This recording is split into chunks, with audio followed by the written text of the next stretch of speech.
আসসালামু আলাইকুম ভিউয়ার্স, আশা করি সবাই ভালো আছেন। আজকের ভিডিওতে বেসিক্যালি আমি আপনাদের সাথে কথা বলবো যে অ্যামাজনের রিসেন্ট বেশ কিছু আপডেট আসছে, সেই আপডেটগুলো আমি আপনাদের সাথে শেয়ার করব। তো তার মধ্যে যে মোস্ট ইম্পর্টেন্ট যে আপডেটটি সেটা নিয়ে আমরা আগে কথা বলবো। আর ইতিমধ্যে আমরা যারা অ্যামাজনে কাজ করি তারা তো আমরা জানি যে কিছুদিন পর পর বা কয়েক মাস পর পর অ্যামাজনে কিছু না কিছু চেঞ্জেস থাকে। সেটা ড্যাশবোর্ডে চেঞ্জেস হতে পারে বা তাদের অ্যালগোরিদম বা স্ট্র্যাটেজিগত কোনো চেঞ্জেস আসতে পারে। এটা মোটামুটি প্রতিনিয়ত থেকে থাকে। এখন একদমই যারা আমরা ফ্রেশার, যারা কাজ করতে চাচ্ছি, অ্যামাজনে এফবিএ বিজনেস করতে চাচ্ছি, তাদের কিন্তু আরও প্রপারলি ভালো করে জানা থাকতে হবে। কারণ আপনি যদি পলিসি সম্পর্কে কিছুই না জানেন তাহলে হয়তো দেখা যায় যে আপনার অ্যাকাউন্টটাও কিন্তু ডিঅ্যাক্টিভেশন হওয়ার চান্স থাকবে। তো এই জন্য আমরা যখন অ্যামাজনে কাজ করব অবশ্যই অ্যামাজনের যে ওদের গাইডলাইন রয়েছে বা পলিসি রয়েছে সেগুলো মোটামুটিভাবে ধারণা রেখে আমরা যদি কাজ করি তাহলে আমাদের বিজনেসটা প্রপারলি কন্টিনিউ করতে পারবো। সেই ক্ষেত্রে অ্যাকাউন্ট সাসপেনশন হওয়ার কোনো সুযোগ নেই। এখন আমরা যে পয়েন্টটি নিয়ে কথা বলবো সেটা হচ্ছে রিসেন্ট যে আপডেটটি আসছে সেটা হচ্ছে যে new product title requirement effective January 21, 2025। তার মানে আজকে যখন আমি ভিডিওটি মেক করছি আজকে হচ্ছে 27 তারিখ। তো ভিডিওটা আমি আগে পার্সোনাল ব্যস্ততার কারণে আমি ভিডিওটি দিতে পারিনি। তো যাই হোক, এখনও যারা আপনার জানেন না বা নতুন যারা বিজনেস করবে তাদেরও কিন্তু এই গাইডলাইনগুলো অবশ্যই অবশ্যই জানা থাকা উচিত। প্রথমত হচ্ছে যে এরা কিন্তু ফোকাস করছে তিনটা পয়েন্টকে। সে তিনটা পয়েন্টকে আমি একটু আপনাদেরকে শর্টলি যদি বলি তাহলে দেখুন এইখানে for most product categories title may not access 200 character including space. তো তার মানে হলো যে আপনি যে অ্যামাজনের যতগুলো প্রোডাক্ট ক্যাটাগরি রয়েছে মোরলেস আপনার 40 to 50 মতো ক্যাটাগরি রয়েছে প্রোডাক্ট ক্যাটাগরি। তো এখন এই যে ক্যাটাগরির ভিতরে এই রিকোয়ারমেন্ট কিন্তু মোটামুটি আগেও ছিল অ্যামাজনে। কিছু কিছু ক্যাটাগরিতে দেখা যায় যদি আপনার 200 প্লাস আপনার মানে 250, দ্যাট মিনস হচ্ছে 200 বা 250 ক্যারেক্টার পর্যন্ত কিন্তু টাইটেল ইউজ করা যেত। টাইটেল কেমন হয় যে আমরা যখন কোনো একটা প্রোডাক্ট লিস্টিং করব তখন এই যে এখানে যে প্রথমত যেটা ইউজ করছি আমরা এটাকে বলা হয় প্রোডাক্ট টাইটেল। তো এই টাইটেলটা কিন্তু আমাদের 200 ক্যারেক্টার মধ্যে হতে হবে। এখন ডিপেন্ড করে সেটা প্রোডাক্টের ক্যাটাগরি টু ক্যাটাগরির উপরে। এখন দেখা যায় যে ম্যাক্সিমাম প্রোডাক্টের ক্ষেত্রেই আপনার 200 ক্যারেক্টার পর্যন্ত ইউজ করা যায়। এখন আবার কিছু কিছু যেমন অ্যাপারেল টাইপের কিছু প্রোডাক্ট রয়েছে, যদিও কান্ট্রি টু কান্ট্রি বেস কিছু ক্যারেক্টার ডিপেন্ড করে। তো এখানে ম্যাক্সিমাম সময় দেখা যায় যে এখানে আপনি 125 ক্যারেক্টার পর্যন্ত টাইটেল ইউজ করতে পারবেন। তো এটা হচ্ছে আমাদের পলিসি। এখন আপনি চাইলেই কিন্তু এখানে অ্যাপারেলের ক্ষেত্রে ধরুন আপনি 150টা বা 150 আপনার ক্যারেক্টার দিয়ে দিলেন, চাইলেই কিন্তু সেটা নেবে না, তখন একটা লিমিটেশন দেখাবে বা একটা ইরোর সাইন দেখাবে। তো সেই ক্ষেত্রে আপনাদের অবশ্যই পলিসি মেনটেন করেই কিন্তু টাইটেলগুলো মেক করতে হবে। দেখুন এই সেলারের যদি আমরা টাইটেলটা দেখি সে কত ক্যারেক্টার দিচ্ছে দেখি, তো আমরা যদি ক্যারেক্টার কাউন্ট করি অনেকে দেখা যাচ্ছে ক্যারেক্টার লেন্থ একদম 200 ক্যারেক্টার পর্যন্ত দিচ্ছে। সে যদি আরেকটা বেশি ক্যারেক্টার দিত হয়তো তার এই টাইটেলটা এইভাবে নিত না এখানে।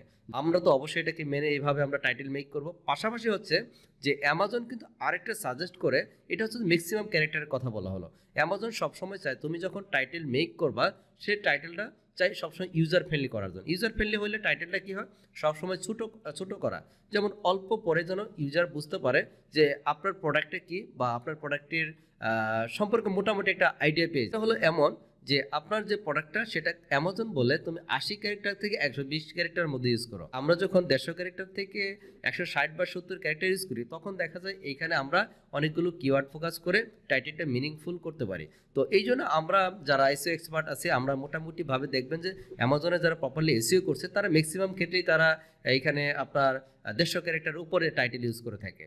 তো এখন আপনি যদি তার নিচে ইউজ করেন 130 বা 40 ক্যারেক্টার যদি আপনি ইউজ করেন এতে কিন্তু কোনো সমস্যা নাই। এটা বলে অ্যামাজন এটা রিকমেন্ড করতেছে তো তুমি যত টাইটেল ছোটো করে কিওয়ার্ড রিপ্লেস করে তুমি টাইটেলটাকে ইউজার ফ্রেন্ডলি করতে পারো এবং এটাকে সহজে আপনার ইউজার ফ্রেন্ডলি হয়ে থাকে। এখন আরেকটা বিষয় হলো যে আপনার স্পেশাল যে ক্যারেক্টারগুলো রয়েছে সেই ক্যারেক্টার দিকেও আপনার খেয়াল রাখতে হবে। এইখানে বেশ কিছু ক্যারেক্টার তারা বলতেছে এই ক্যারেক্টারগুলো কিন্তু আপনার অ্যালাউ করতেছে না অ্যামাজনে। তো এই ক্যারেক্টারগুলো তখন ইউজ করা যাবে না। তো এর বাদে যে অন্য যেমন আপনি চাইলে পাইপ যে সাইনটা রয়েছে সেটা ইউজ করতে পারবেন, হাইফেন ইউজ করতে পারবেন, এই ধরনের কিন্তু আপনি চাইলে ইউজ করতে পারবেন এই ক্যারেক্টারগুলো। নাম্বার 3 হলো title may not contain the same word more than টুইস।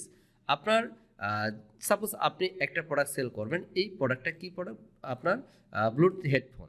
এখন ব্লুটুথ হেডফোন যদি আপনি সেল করেন, এখন এই হেডফোনটাকে যদি আপনি বারবার রিপিটেড ওয়ার্ড ইউজ করেন, আপনার হেডফোন দেখুন এই সেলারে হেডফোন ওয়ার্ডটা আপনার 2 টাইমস ইউজ করছে। উনি কিন্তু একদম প্রপার অ্যামাজন যে গাইডলাইন মেনে সেই কাজটা কিন্তু করছেন। উনি কিন্তু এই হেডফোনস লেখাটা কিন্তু 3 টাইম ইউজ করে নাই বা 4 টাইম ইউজ করে নাই। তার মানে আপনি যদি একটা ওয়ার্ড বারবার ইউজ করেন সেটাও কিন্তু অ্যামাজন এসি ফ্রেন্ডলি হলো না। তো এই জন্য অ্যামাজনের যে গাইডলাইনগুলো রয়েছে এটা মেনে যদি আপনি কাজ করেন তাহলে দেখবেন যে আপনার লিস্টিংটা অনায়াসে বা দ্রুত আপনার লিস্টিংটা র্যাঙ্ক করবে।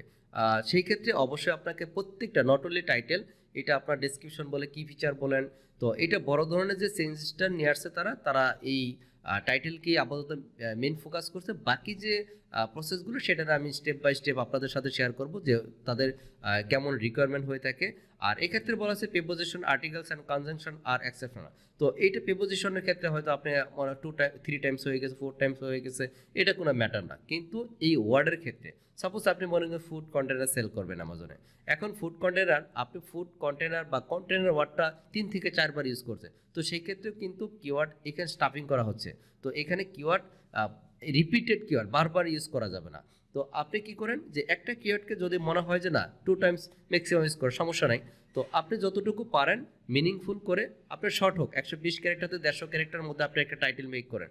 এটি কিন্তু অ্যামাজন পলিসি মেক করতেছে, প্লাস হচ্ছে আপনার এখানে ইউজার ফ্রেন্ডলি হচ্ছে। তখন কি হবে, আপনার এখানে যখন প্রপারলি এসইও হবে, পিপিসিতে পারফরমেন্স ভালো করবে, পাশাপাশি আপনি কিন্তু অর্গানিক্যালি অনেক সেল পাবেন, আপনার লিস্টিংয়ের টপের দিকে আসবে। তো সেই ক্ষেত্রে আপনার অর্গানিক সেল অনেক বেড়ে যাবে। তো এইভাবে আমাদের আসলে লিস্টিংগুলো অপটিমাইজেশন করতে হবে। পাশাপাশি আমি যে আপডেটগুলোর কথা বলছিলাম, তো বেশ কিছু আপডেটের মধ্যে তার মধ্যে হচ্ছে যে আপনি যখন করবেন, যেমন এখানে দেখতে পাচ্ছি যে নেক্সট জেন সেলিং, আপনি এখানে যখন ক্লিক করবেন তখন দেখবেন যে নেভিগেশন বা ড্যাশবোর্ডটাই পুরো চেঞ্জ হয়ে গেছে আমাদের। আরও কিছু চেঞ্জেস আছে, সেটা হচ্ছে আপনি যখন ফ্ল্যাট ফাইল আপনি আপলোড করতে যাবেন, এইখানে বেশ কিছু চেঞ্জেস রয়েছে। তো আপনার এরকম আরও অনেকগুলো রিসেন্ট অনেকগুলো আপডেট আসছে। তো এগুলো স্টেপ বাই স্টেপ আমি আপনাদের সাথে আরও শেয়ার করার চেষ্টা করব। এখন এই আপডেটগুলো আপনারা কীভাবে পাবেন? আপডেটগুলো আপনারা প্রতিনিয়ত একটু কন্টেন্ট দেখতে হবে, প্লাস হচ্ছে ইউটিউব চ্যানেলে কিন্তু আগেও কিন্তু আমি এই আপডেটগুলো মাঝে মাঝে শেয়ার করতাম। তো এখনও আপনি আশা করি যে মাঝে মধ্যে আপনাদের যে আপডেটগুলো আসে সেগুলো আপনাদের সাথে শেয়ার করব। ভালো থাকবেন, নেক্সট ভিডিওতে দেখা হবে ইনশাল্লাহ।